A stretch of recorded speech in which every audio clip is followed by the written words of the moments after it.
God only knows the FSP cannot compete with entertainment and celebrity if that's what we're addressing in this hall today. So I want to begin by explaining why the FSP decided to launch a protest writing campaign. Getting no response to our call for a united left presidential slate, we decided that a nationwide protest writing campaign was the way to go, with the caveat that we would seek the Peace and Freedom Party nomination. This was based on our work and tradition of working with the Peace and Freedom Party, doing many things, including writing candidates over the years.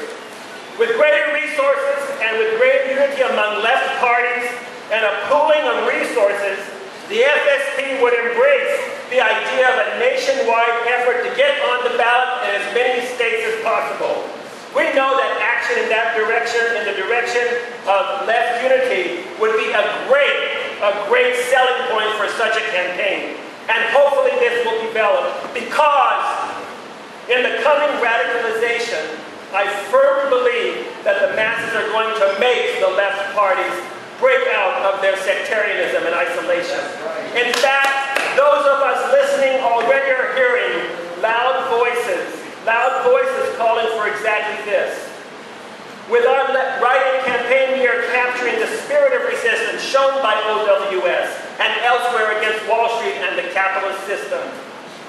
Christina and I can tell you that among the youth, women, immigrants, people of color, and regular people who see our banners and come into contact with us in our storefronts in 5 cities, on the street, not in lecture halls, not just in demonstrations, but in communities, storefronts in 5 cities, that our bold, optimistic, anti-capitalist, and socialist message appeals to the people. People judge us on the value of our socialist message and willingness to enter the electoral arena, not on our official registration with the powers that be. For us, entering the election arena is a tactic. We know that elections by themselves are not going to bring change, the change we all need. So Christina and I are those candidates who you should vote for. We have decades of experience. We have the FSP behind us. The FSP is putting its record of accountability and principled politics behind our campaigns. This means that as candidates, we will be accountable to the program that we are running on. When elected, we will remain accountable to the working class we pledge to defend. The electoral arena is full of deal-making, sellouts, and broken promises. And the Peace and Freedom Party has experience in that arena. Christina and I spoke yesterday about organizing around the needs of the most oppressed, especially women of color and immigrant women. We have learned that when you organize around the issue of those on the bottom, the base, the whole working class power is moved. No one is left out for liberation and told that their issues will be solved after the revolution. I stand before you today as a candidate with my feet firmly planted in the FSP's record of activism. We oppose free trade agreements. We've led successful battles for gay rights, affirmative action, child care, and against budget cuts. It was the FSP in the 70s that initiated the nationwide struggle for equal pay for equal work. This shows the role of a revolutionary party, a revolutionary feminist party, in sparking change for the working class, especially working women. The FSP has launched United Fronts against modern-day Nazis, and here in LA, the FSP initiated United Action to stand up to the Nazis when they showed up a few years ago. Lastly, the FSP is not afraid of standing alone on international issues, as we did at the outbreak of the Iraq War, when we publicized our support for the Iraqi resistance and came under fire by the media and right-wing patriotic zealots. The FSP has a history of decades of intervention in the labor movement. More than one workplace now has a union because of efforts of FSP members with their co-workers.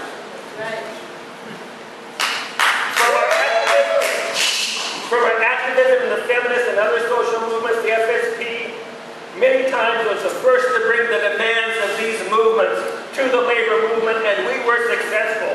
Not because we made deals with labor bureaucrats, but because the issues we raised met the needs and the aspirations of our co-workers.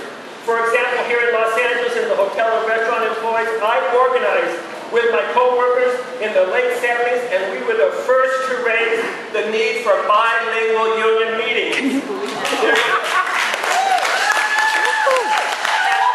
As a socialist gay man, I raised the issue of discrimination against lesbians and gays in the context of running for union office as a dissident slave and promoting the leadership of women and people of color. These ideas were incorporated into our union election, and we almost won the election against the entrenched white male-dominated leadership. In Seattle and Los Angeles and New York City, the FSP has a record of bringing issues of politics to the labor movement, and we have gained respect, as I did as a strike captain in the 1985 hotel strike, which was a 25-day strike of 16,000, mostly immigrant and women workers.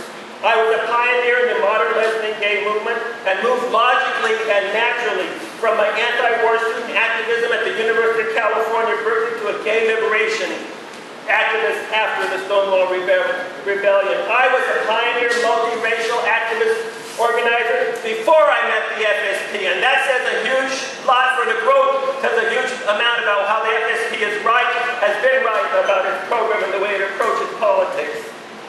At the University of California, Berkeley, my co-worker, and I was my first union I joined was at the University of California, Berkeley, in a biology lab. And there I met my co-worker, an Oakland resident, Clarence, who became my mentor as we discussed civil rights, student and anti-war activism. As a black man and a unionist, he supported and understood my budding passion for fundamental change and a better future for my generation and all of humanity.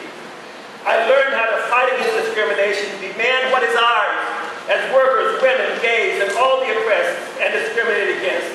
Here in the belly of the beast, I hope you will seriously consider what Christina and I have said and my comments carefully in your votes this afternoon. Thank you very much.